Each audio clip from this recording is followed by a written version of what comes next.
jusqu'à 9h, Good Morning Business.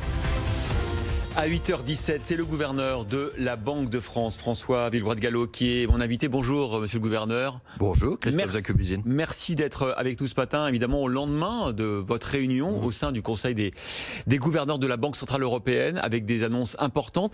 J'ai envie de dire importantes, mais attendues. Est-ce que vous aviez d'autres choix que celui de donner au marché ce qu'ils attendaient ?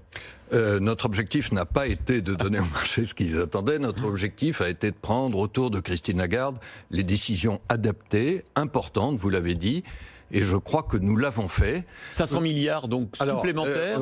On se focalise beaucoup sur le montant et la quantité, mais je crois que c'est la qualité de notre soutien monétaire qui est le plus important, avec un certain nombre de changements, je vais y revenir, mais peut-être expliquer d'abord pour ceux et celles qui nous écoutent que nous avions décidé dès mars, face à la crise, et nous avions été vraiment très réactifs, 2 programmes exceptionnels pour aider tous les acteurs économiques à traverser cette crise. Alors je rappelle juste ces 2 programmes pour expliquer nos décisions d'hier.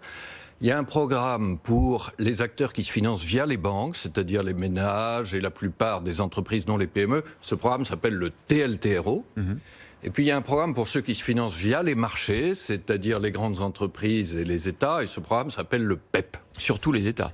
Oui, mais il y a aussi les grandes entreprises. Alors maintenant, les États, ils participent à la lutte contre la crise, avec notamment toutes leurs dépenses sanitaires ou le soutien via le chômage partiel.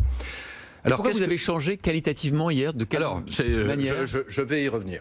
Donc hier, il y a une décision sur les quantités, et c'est celle-là que tout le monde retient. 500 milliards de plus sur le PEP. Je note au passage, c'est un montant plus indicatif qu'avant. Et ça m'amène au changement sur la qualité. La qualité, c'est déterminant parce que c'est ça qui fonde l'efficacité de notre politique monétaire pour les agents économiques dont nous parlions.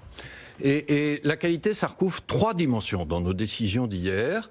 Il y a la durée, il y a la flexibilité de nos programmes, et puis il y a leur finalité. Et je vais très vite sur chacune de ces 3 dimensions. La durée, vous avez prolongé. Alors la durée, exactement, nous avons prolongé. Pourquoi est-ce que nous avons prolongé ? Parce que c'est cohérent avec notre analyse depuis mars. Ce sont des programmes anti-crise.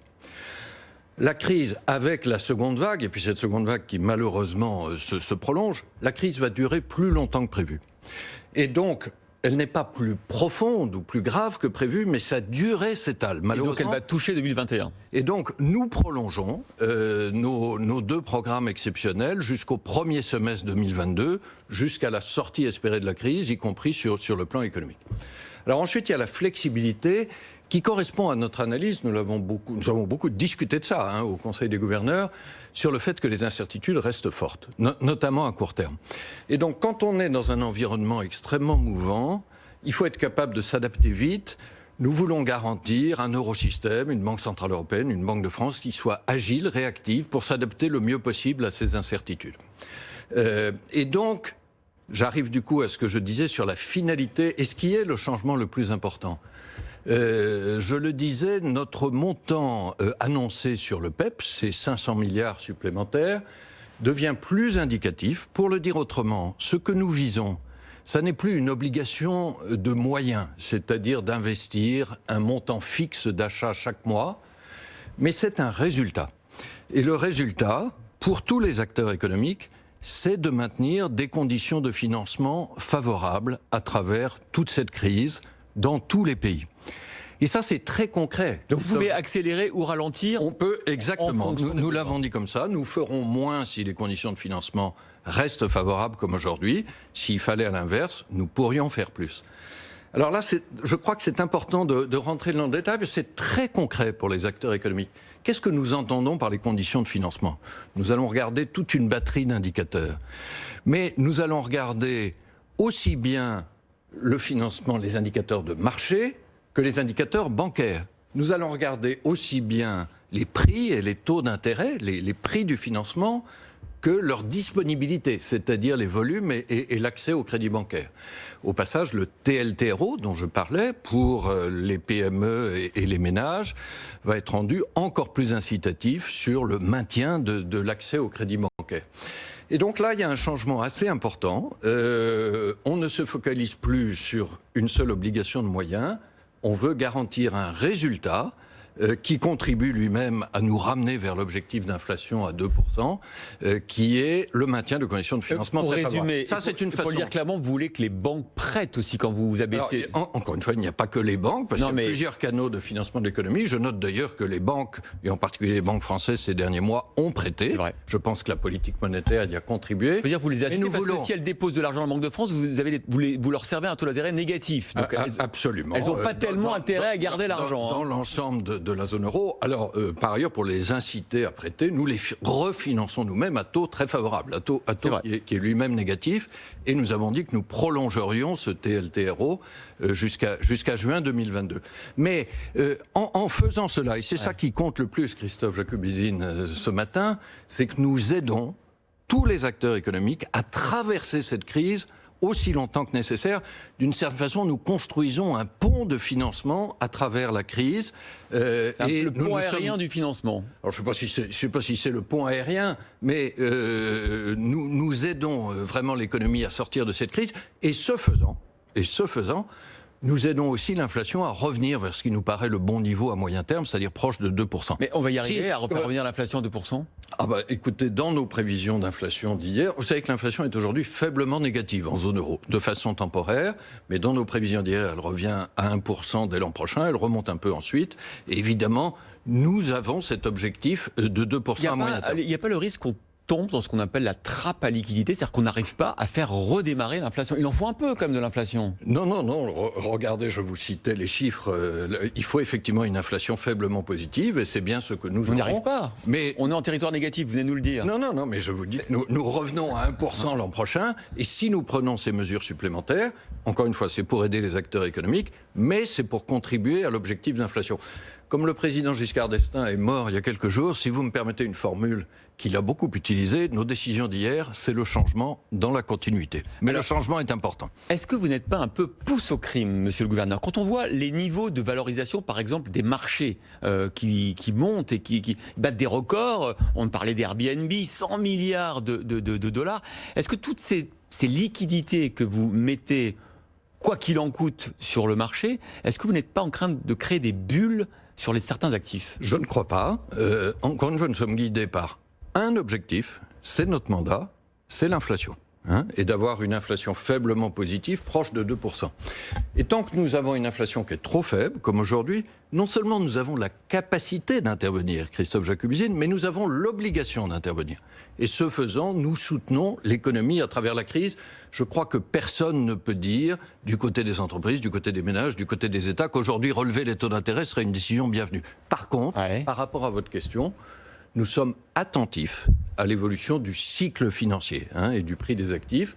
Et si nous estimons que sur un certain nombre de sujets, il y a des risques de bulles, je ne dirais pas que c'est le cas aujourd'hui, mais il y a des risques de bulles, nous pouvons prendre, et ce sont en général les autorités nationales qui le font, ce qu'on appelle des mesures macro-prudentielles, c'est-à-dire des mesures de vigilance et au besoin de freinage. C'est pas le cas aujourd'hui, vous nous dites. Autre pouce au crime. Je dis c'est pas le cas aujourd'hui globalement, ça ne veut pas dire que dans tel secteur ou tel pays, il n'y ait pas des mesures à prendre, d'ailleurs il y en a certaines en France. Autre manière de pousser au crime, c'est celui de l'endettement budgétaire, l'endettement des États. En France, 120% du PIB. Est-ce que les États sont en train de trop s'endetter ? Comme ça fait 2 fois, Christophe Jacobizine, que vous employez l'expression « pousse au crime », je me permets de la refuser vigoureusement. Nous sommes là, aide anti-crise, ce qui n'est pas pareil. Est-ce qu'il y a un seul de ceux qui nous écoutent qui souhaite aujourd'hui que nous restreignions le crédit ou que nous le rendions plus cher? Je crois qu'au contraire, c'est une façon... On peut souhaiter que les États soient moins endettés. Si on souhaite aujourd'hui que les États empruntent moins, Christophe Jacobizine, il faut dire quelles sont les mesures anti-crise qu'on démantèle. Est-ce qu'on veut la dette? On va venir. Non, mais on va venir sur la dette juste après. Mais il est assez rare qu'un gouverneur dise que l'endettement est justifié. Face à la crise, l'endettement est justifié. Et est-ce que la dette... France, comme l'Allemagne, comme tous les grands pays, a répondu par du soutien budgétaire parce qu'on a une crise exceptionnelle. Est-ce que la dette sera remboursée? Est-ce qu'elle pourra être remboursée? Si vous me laissez répondre jusqu'au bout. Là où vous avez raison, c'est que la France a un problème de dette. Nous serons à 120% à la fin de l'année. Mais notre problème, c'est pas tant les 20% supplémentaires de 2020. Ils sont très lourds, mais nous avons à faire face à la pire récession de l'après-guerre, à cette crise qui est complètement extérieure, apportée par le virus. Il fallait, en France, comme ailleurs, répondent très vigoureusement. Pour une fois, d'ailleurs, tous les économistes sont d'accord là-dessus. Notre problème, c'est les 100% d'avant Covid. C'est-à-dire que nous n'avons pas profité des années meilleures pour nous désendetter, à la différence de ce qu'a fait l'Allemagne ou beaucoup d'autres pays européens. Et donc, quand les choses iront mieux, pour répondre à votre question, quand nous serons revenus au niveau d'activité pré-Covid, c'est-à-dire probablement quelque part en 2022, là, il faudra utiliser la croissance dans la durée pour mener une stratégie de désendettement. Et soyons clairs, ça implique une stabilisation enfin de nos dépenses publiques qui sont les plus élevées du monde. Une dernière question pour le régulateur du secteur bancaire. Les banquiers qui défilent dans ce plateau se plaignent du plafond de 33% d'endettement pour les ménages qui souhaitent notamment investir dans l'immobilier. Ils vous demandent, c'est encore le cas tout à l'heure de Daniel Ball, le directeur général du Crédit Mutuel qui était à votre place, ils vous demandent de monter ce plafond au moins 35%. Est-ce que vous allez leur accorder ? Alors écoutez, le rôle du régulateur que nous sommes, au sein plus largement d'ailleurs du Haut Conseil de stabilité financière, qui se réunira la semaine prochaine et qui réunit l'ensemble des autorités publiques, c'est de trouver un équilibre. Il faut bien financer l'économie, je l'ai dit tout à l'heure, dont l'immobilier. Je note au passage d'ailleurs que la production de crédits immobiliers nouveaux au mois d'octobre est au plus haut historique, Christophe Jacobizine. Donc personne ne peut dire que cette recommandation a conduit à casser ou à freiner abusivement le crédit immobilier. Ce que nous voulons, c'est arrêter une dérive. Et je crois que c'est l'intérêt de tout le monde. C'est la dérive de ce qu'on appelle les conditions d'octroi, c'est-à-dire la durée des crédits ou la part du taux d'effort. Vous citiez le 33%. Très concrètement, c'est la mensualité rapportée aux revenus. Personne n'a intérêt à ce qu'il y ait dérive de ces conditions. Pourquoi ? Parce que la dérive des conditions d'octroi aujourd'hui, c'est le surendettement des Français de demain.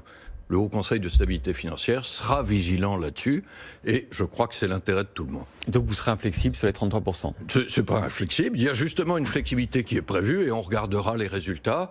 Nous serons attentifs encore une fois à tout ce qui peut favoriser l'économie. J'en profite pour le dire.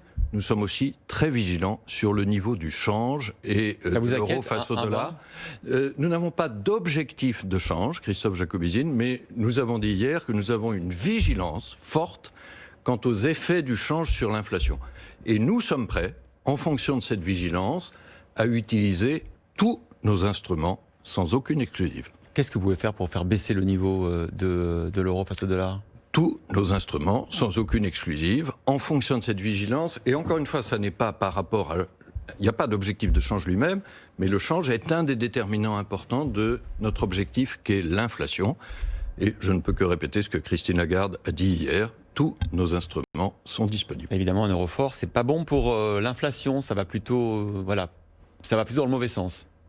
C'est un des déterminants de l'inflation et à ce titre, nous le regardons avec vigilance. Je vois ça. Merci beaucoup, Monsieur le Gouverneur. François Villeroy de Galhau, gouverneur de la Banque de France, d'avoir été l'invité de Good Morning Business.